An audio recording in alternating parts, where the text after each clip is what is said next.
piduna matam pumbada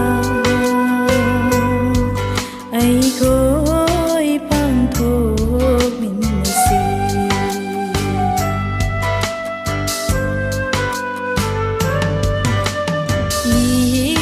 Sorna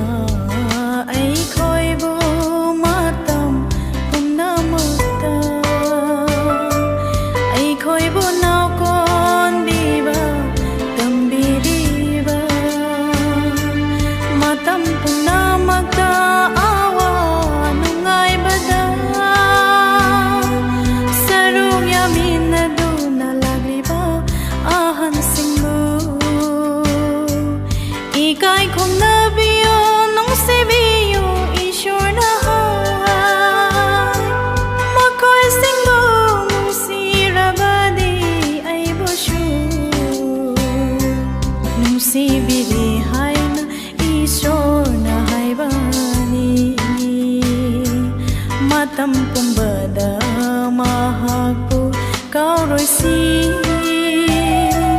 mahakpu khamba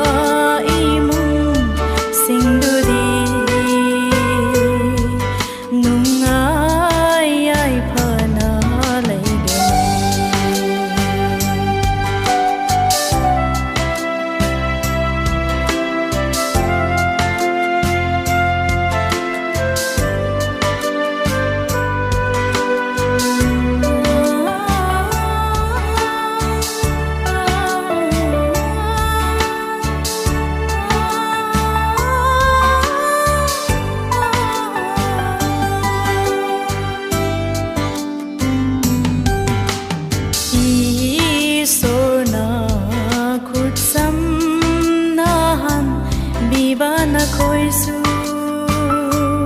matam ki bekta nun sinana